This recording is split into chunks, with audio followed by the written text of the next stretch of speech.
We are heading up to Mikisew Provincial Park. It's in South River, Ontario. It's about a 2-hour drive. We're there for 5 nights. Weather's supposed to be great. This is our second time to Mikisew. Last time we came for a few days, so it's nice to get back here for a longer trip. Definitely Mikisew has to be in our top 5 provincial parks so far.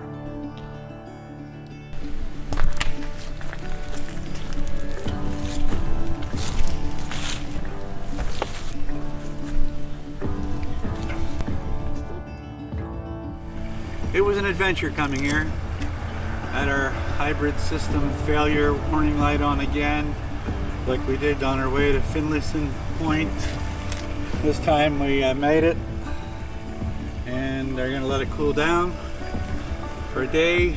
Parked on our campsite, and it should be fine. It's all downhill on the way home. So, just another adventure in camping. So we're at 153. Last time we were here at 159. I actually like this site better. It's an electric site, not too far from the water. So we're just gonna relax, have a couple of drinks, give Kenzie a break, and then we're gonna head out for a little walk and head over to the dog beach. To get to the dog beach, we had to go down the Lakeview Trail. It's a small trail, only about 300 meters.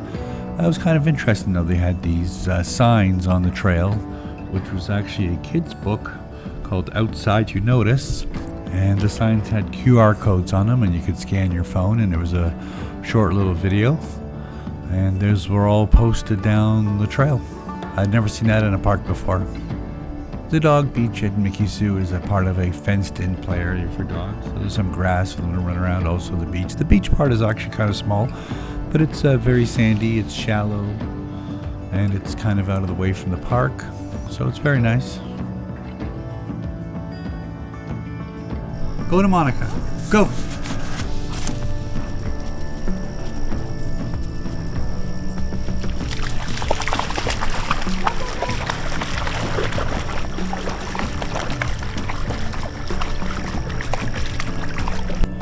So we're at the boat launch. There's also docks. And over here, there is a place to put up your kayaks. So we're gonna bring our kayaks here in the morning.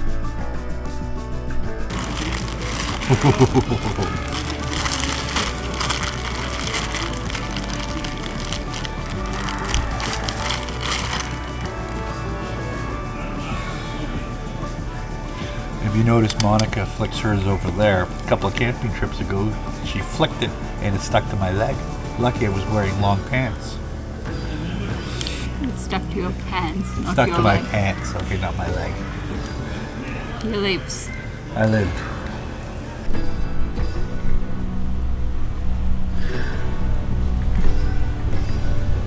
So this morning at Mikisew, we're heading out on a trail. We're going to do the Maple Canyon Trail, which is 2.3 kilometers. It's the blue one. Last time we were here, which I believe was 2 years ago, we went out and did the Beaver Meadow Trail, which is 2 kilometers. So we'll do the Maple Canyon Trail, which will take us back into the old dog trail, and then hit the Lakeview Trail and back to our site, which then we'll have lunch. And then after lunch, we'll go and do some kayaking. It's a beautiful day. It's supposed to be 5 days of great weather, and we're gonna have lots of fun. Well, there's lots of things to do at Mikisew Provincial Park. There's a few trails. There's the Beaver Meadow Trail, which is 2 kilometers. The Maple Canyon Trail, 2.3 kilometers. And then there's a couple of very short ones. The Lakeview Trail, which is 300 meters. The Old Dog Trail, which is 800 meters. And the Point Trail, which is 300 meters. There's also an 8 and 9 hole disc golf course, as well as a basketball court and beach volleyball, as well as renting canoes, kayaks, and stand-up boards. It is a great lake for paddling in.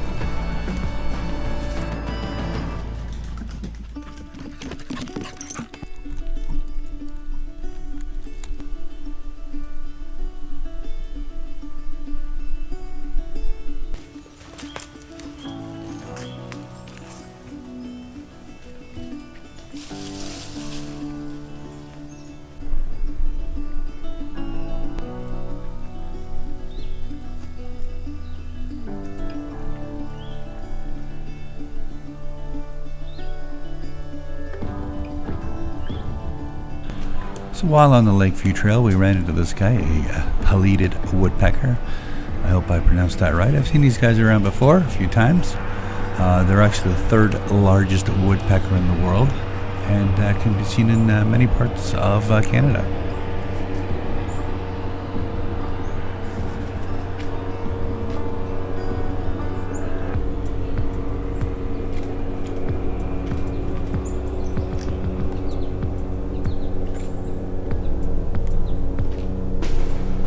Today is a day trip day.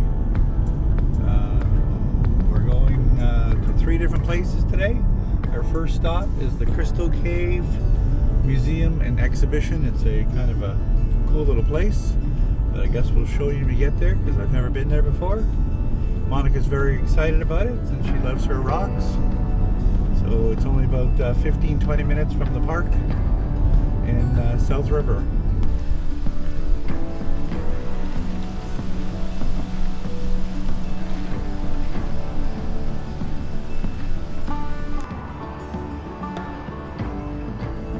It was a pretty busy place. It was $5 to get in per person.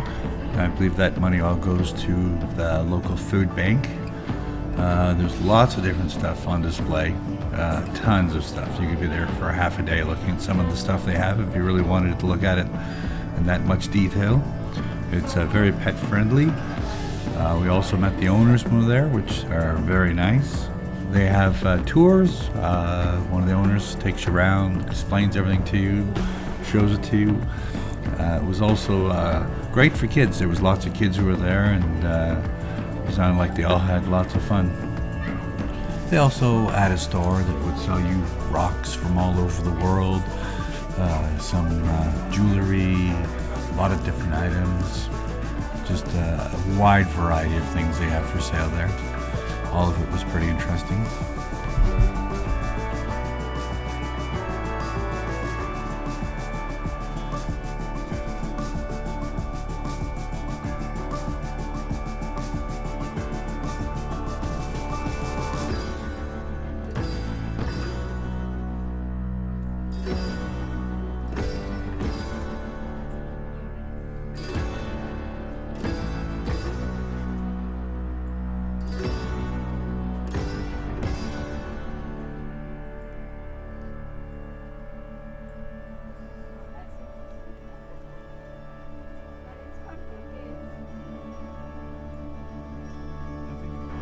Stop number 2 on our way to number 3 is the High Rock Lookout Park, just south of Sunridge.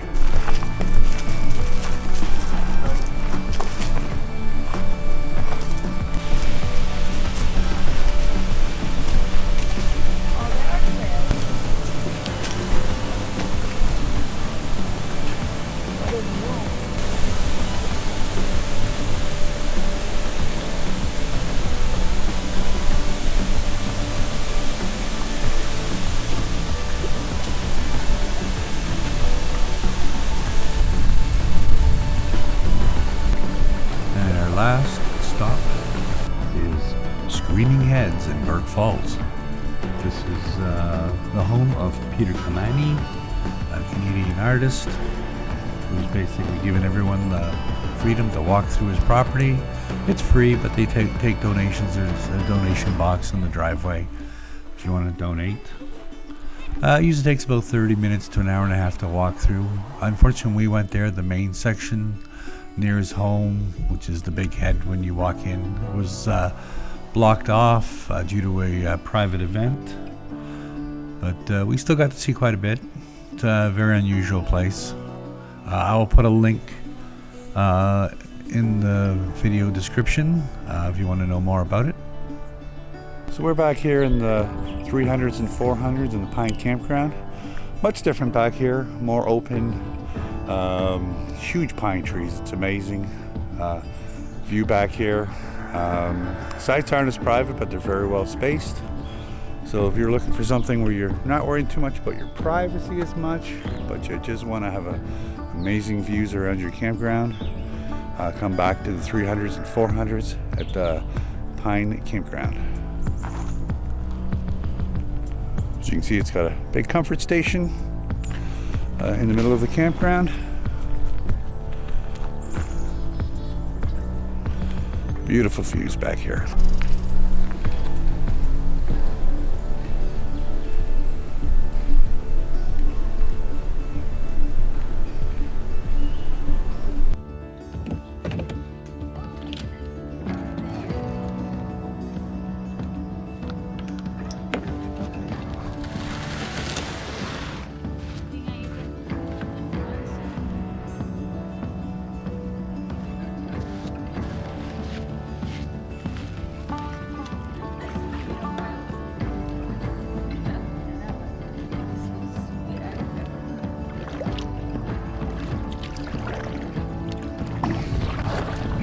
We're out here kayaking on Eagle Lake at Mikisew Provincial Park. A little history of this park. This park was originally called Eagle Lake Provincial Park until 1960, and they changed the name to Mikisew Provincial Park.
Well, it's time for sightseeing.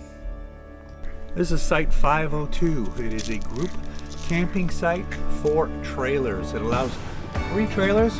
There is no power though. And you have your own water access. Lots of picnic tables. It's probably the only group camping that I've seen in a provincial park that you can bring trailers into.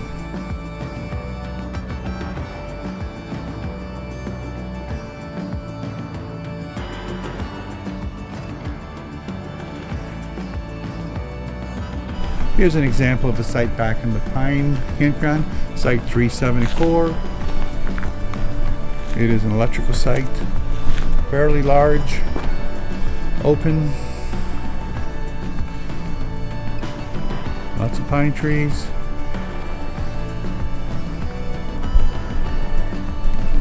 Here's Site 326. It is a very large, long pull-through site.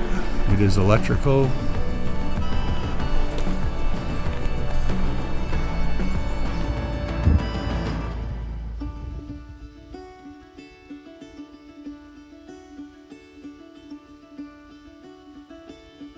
So berries on yogurt for breakfast with maybe toast up a tea biscuit, cheese tea biscuit, and have a nice tea.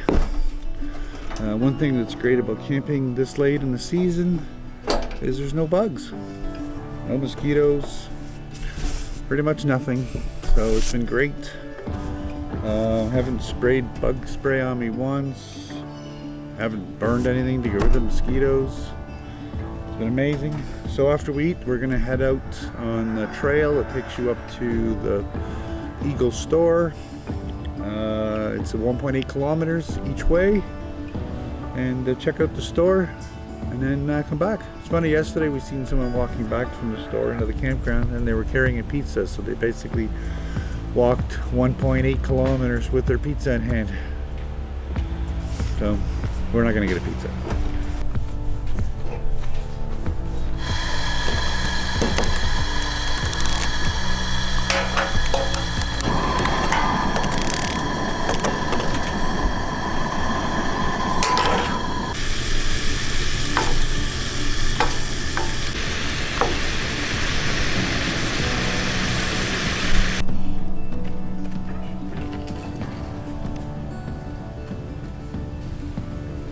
A little bit of maple syrup. Give it a little bit of sweetness.